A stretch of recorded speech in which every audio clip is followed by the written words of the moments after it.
nestes últimos tempos, nestes últimos meses. É o capítulo 7º e tem o título A História dos Hábitos Alimentares Humanos. É a parte 2 de 2.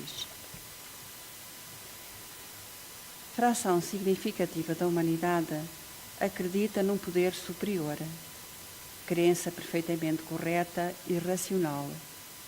Por outro lado, conforme as questões acima, perfeitamente descritas por Kardec, nosso atual grau de evolução não nos permite saibamos os princípios da energia suprema. Portanto, nós ainda não sabemos muita coisa. Há muita coisa que não temos condições espirituais de entender. E então é-nos dado aquilo que nos é possível.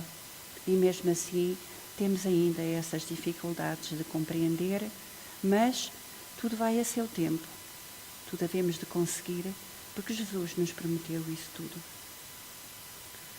Diante disto, cada um usa a sua capacidade imaginativa, inspira-se nos preceitos dogmáticos e mergulha no oceano das ilusões. Ritos, cultos, cerimónias, orações memorizadas e repetidas à exaustão. Dependência, veneração e submissão ao poder superior. Aprendemos a temer aquele que paradoxalmente afirmamos, nesse caso corretamente, ser o detentor da bondade plena. Assim nasce a fé cega, ao invés da raciocinada. Portanto, nós somos ainda aquelas criaturas que não analisamos as questões, ouvimos e aceitamos, não nos questionamos, porque muitas das vezes, ao ouvir e não nos questionarmos, nós não aprendemos. Aquilo ficou cá, como ficam tantas coisas que ouvimos. Agora nós precisamos de analisar, precisamos ter a nossa fé, a nossa convicção, que as coisas são desta forma e não daquela. À razão dos conhecimentos do Evangelho, do que o Evangelho nos vem trazendo. Portanto, não devemos ouvir o que quer que seja, sem fazermos também a nossa autoanálise do assunto, para que melhor, porque depois esse assunto estaremos em condições de uns com os outros sabermos discutir, e é discutir no bom sentido, claro, e é através dessa discussão saudável que nós tiramos mais aprendizado, que nós tiramos as nossas dúvidas. A matéria terrena envolve a nossa mente, retardando o desenvolvimento da percepção espiritual. Vivemos encarcerados pelas futilidades efêmeras, cultivadas por uma humanidade espiritualmente puéril, sustentada por paradigmas seculares e absurdos. Algumas nuances da cultura gastronómica não fogem desta regra. Cultura esta contaminada pelo desnecessário e violento ato do homem ter que matar para se alimentar.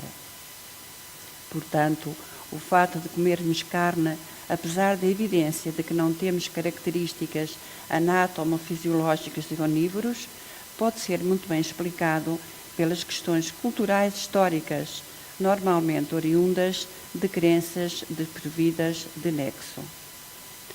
Machismo engorda. Homens consomem pouco vegetais e assim ganham peso só por acharem que esses alimentos são coisas de mulher. Trata-se da manchete de notícia publicada na revista Saúde, portanto, revista brasileira, em agosto de 2012, cujo texto reproduzimos a seguir.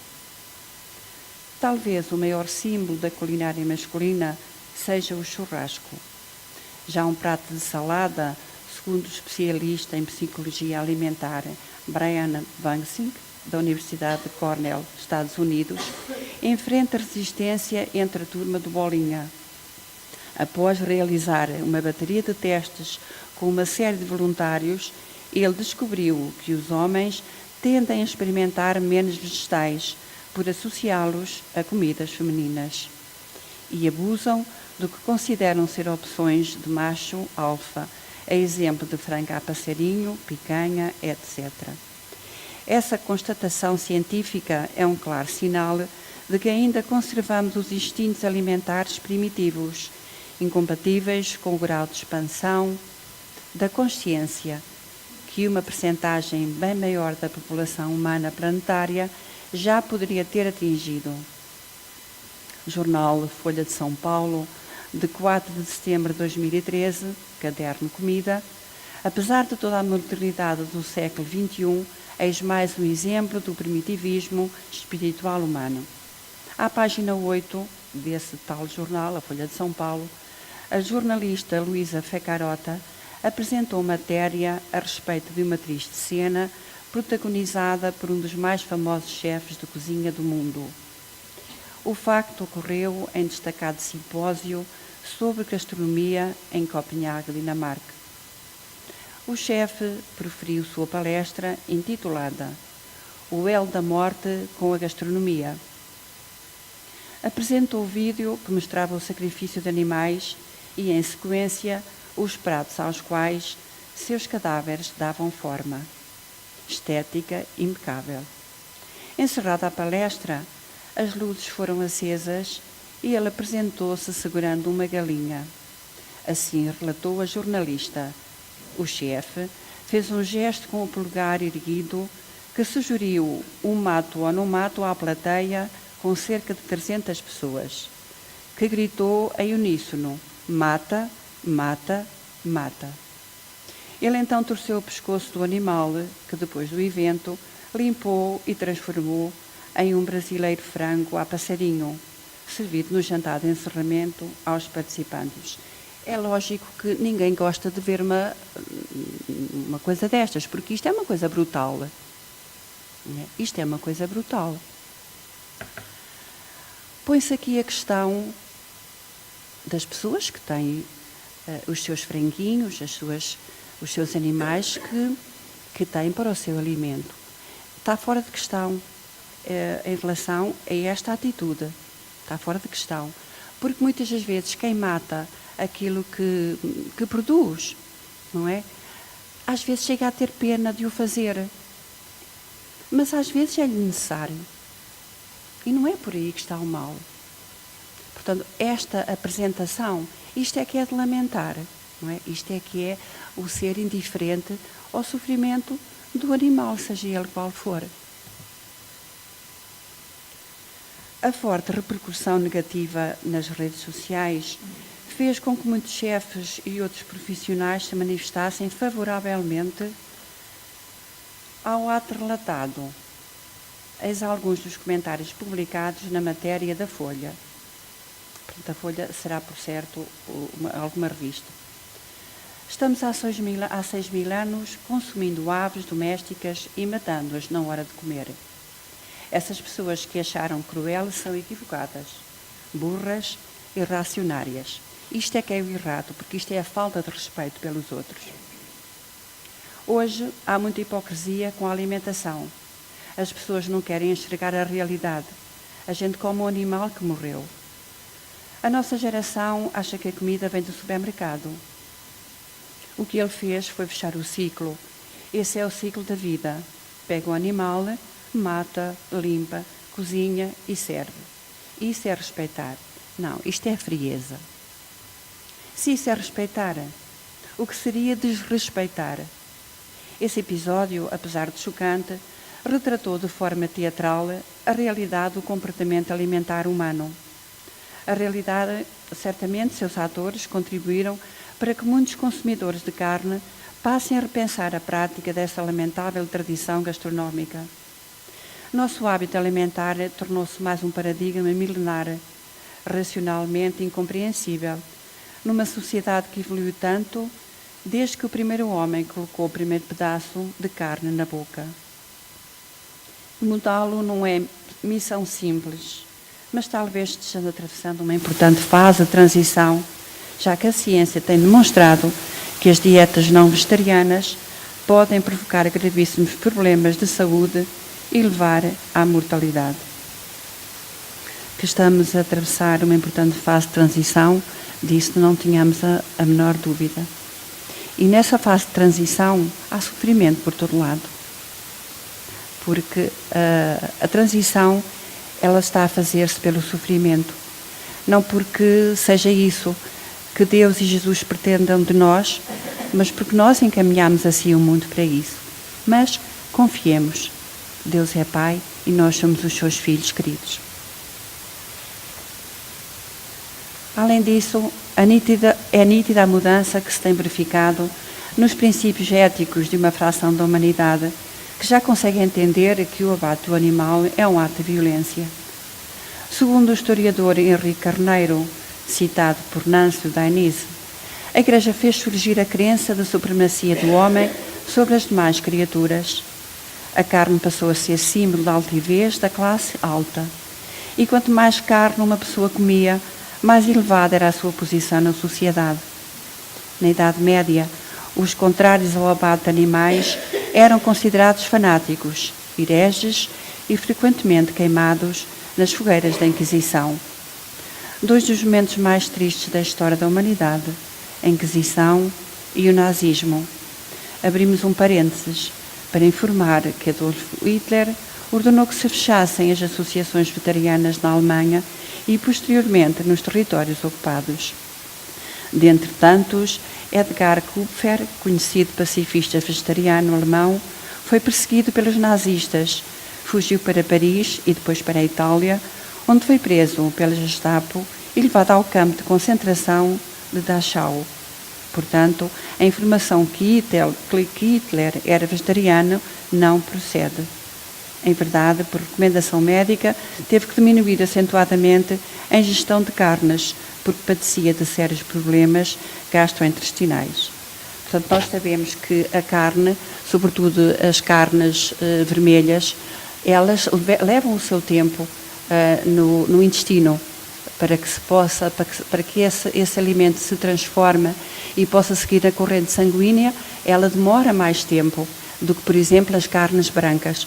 Por isso, o conselho que muito se dá a nós abandonarmos o hábito das carnes vermelhas e passarmos a alimentar-nos por enquanto não formos capazes de deixar a carne por completo, alimentar-nos com a carne mais leve.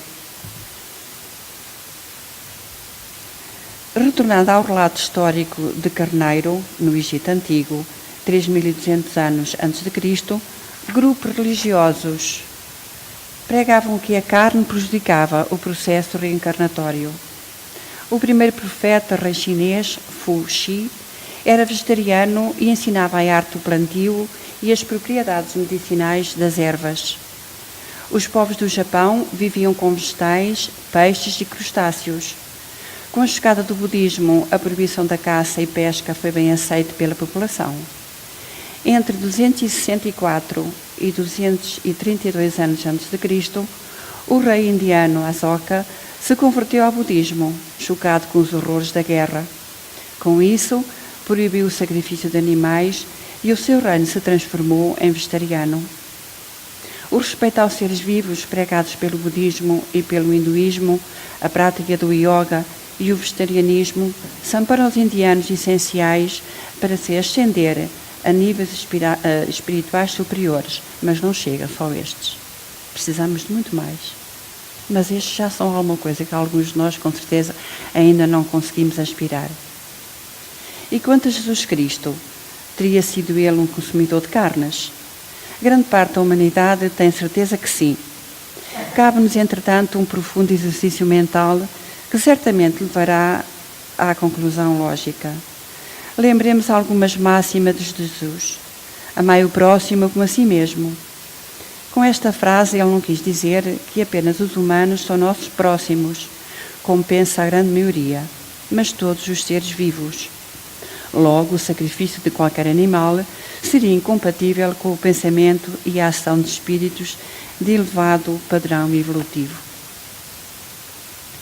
Não sabemos se é assim, se não é. Não sabemos. Há muita coisa que é dita.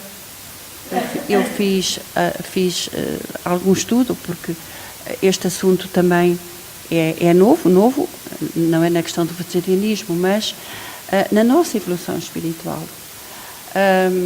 E há muita contradição, muita, para além da falta de respeito para aqueles que ainda não conseguem ter uma alimentação como os vegetarianos. Insultam-se nas redes sociais. E, portanto, não é isso que Jesus pretende de nós. Porque nós, muitas das vezes, ainda matamos os animais. Mas será que Deus não pôs os animais para nós comermos?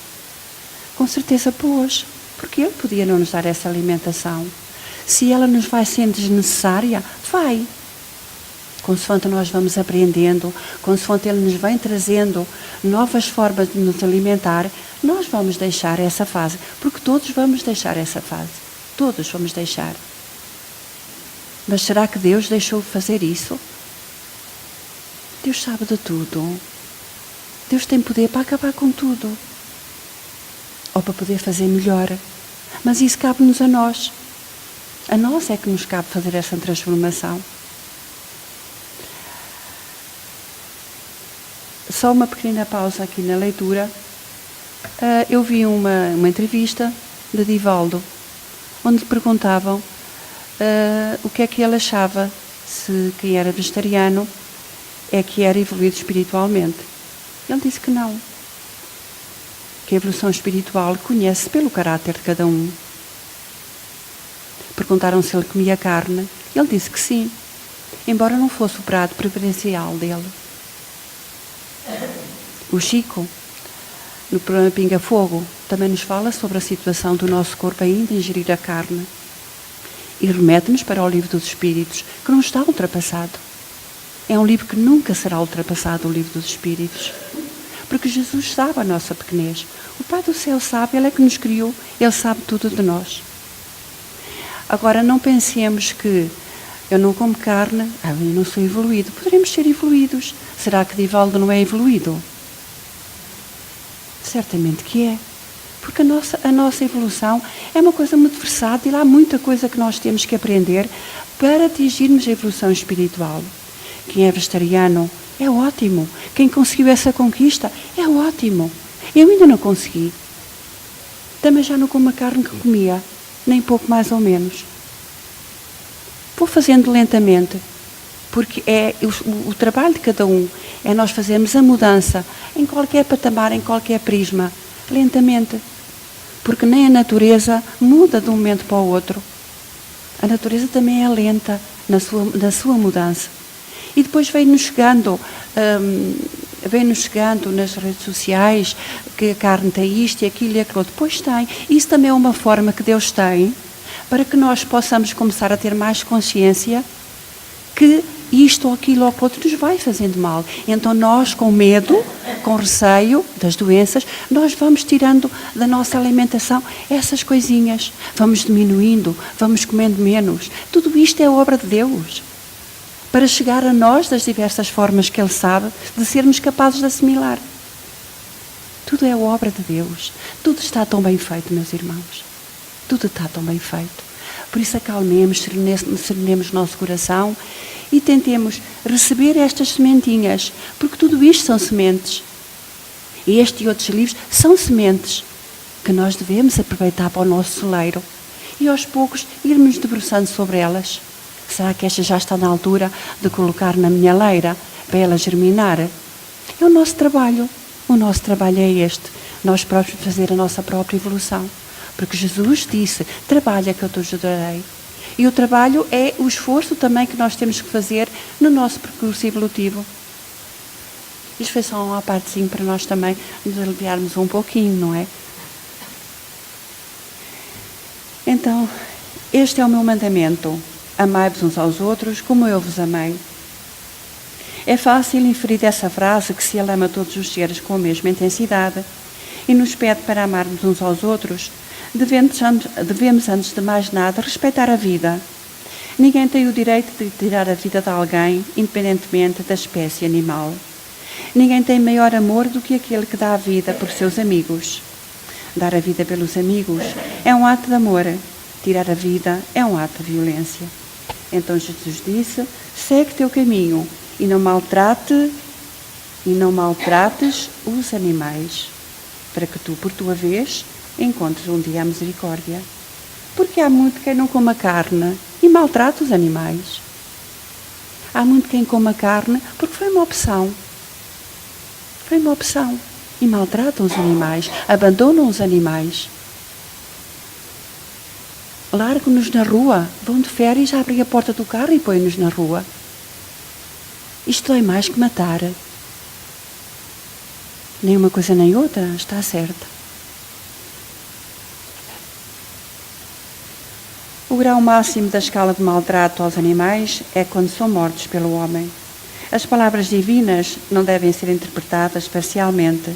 Portanto, essas quatro máximas permitem concluir com segurança que Jesus jamais ingeriria um alimento típico de espíritos incipiente de grau evolutivo como nós, meros habitantes de um planeta de provas e expiações, onde o desconhecimento da verdade sobre a imortal vida do espírito é ainda uma constante, mesmo nos meios dos intelectualmente privilegiados. Nem esses estão ainda com o conhecimento de todas as coisas.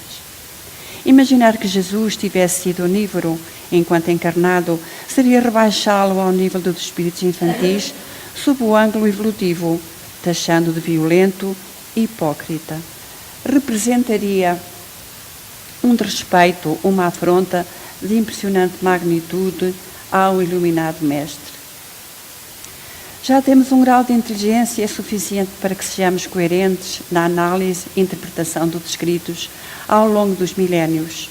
Não persistamos em erros oriundos de crenças infundadas e das imposições dogmáticas seculares.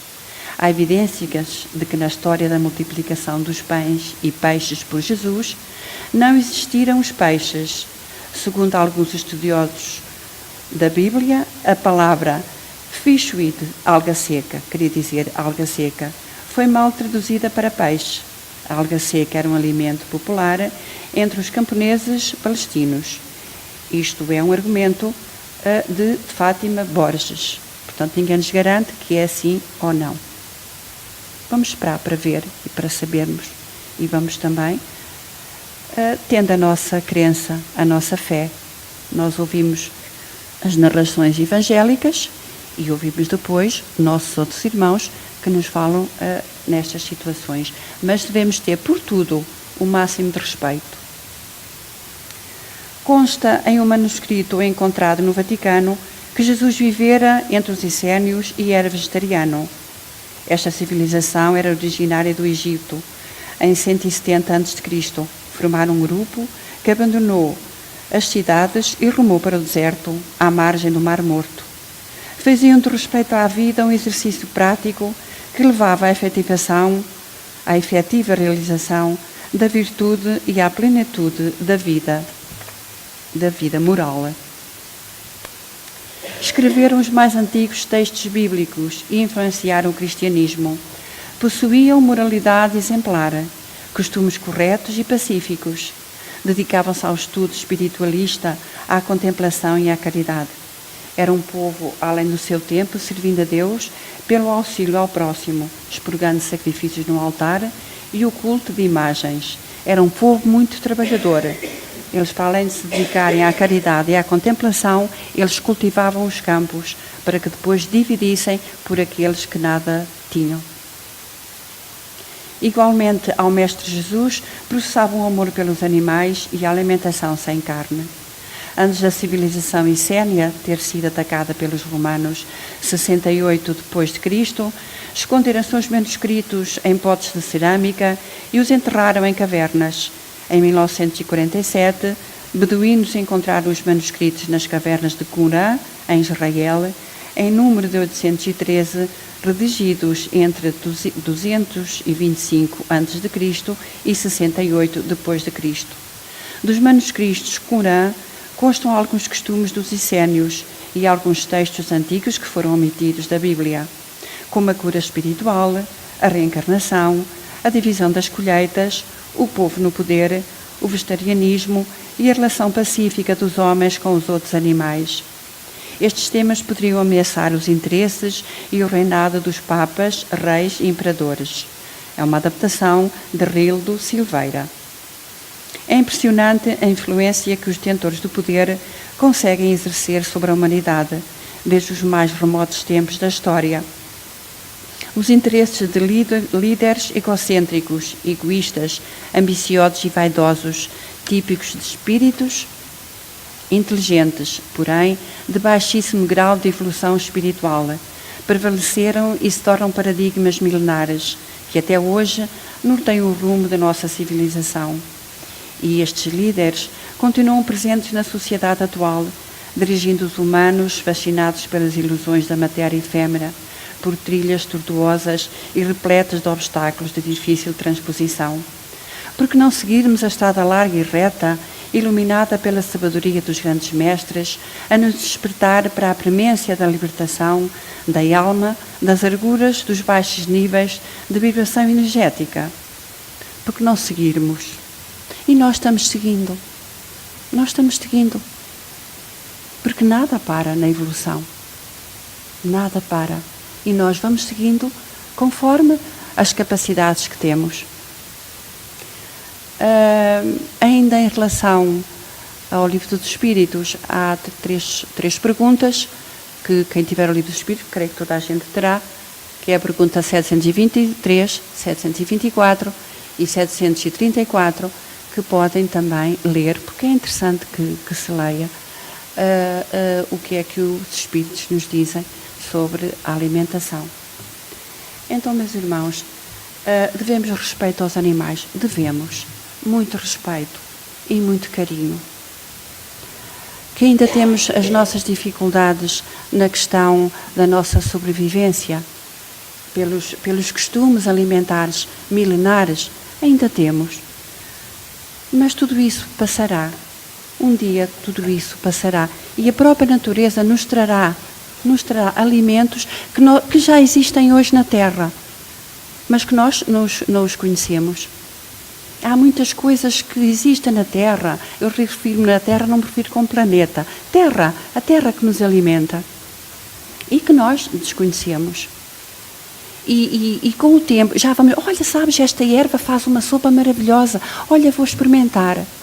E tudo isto é um processo da nossa evolução, do nosso caminhar. E será assim, desta forma, que nós aos poucos, com o passar dos tempos, até das reencarnações, quem sabe, nós iremos evoluir ao ponto de um dia termos outro tipo de alimentação. E os animais estarão na Terra, sim, mas eles servirão para nos ajudar.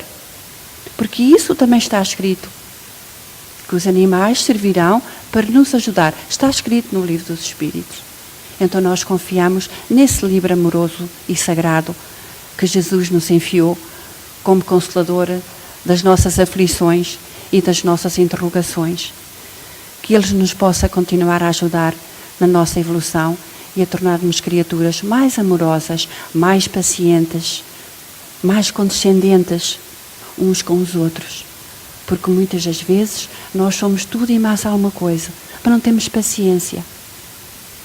Não temos o ombro amigo para dar àquele que caiu e que tem dificuldade em se erguer.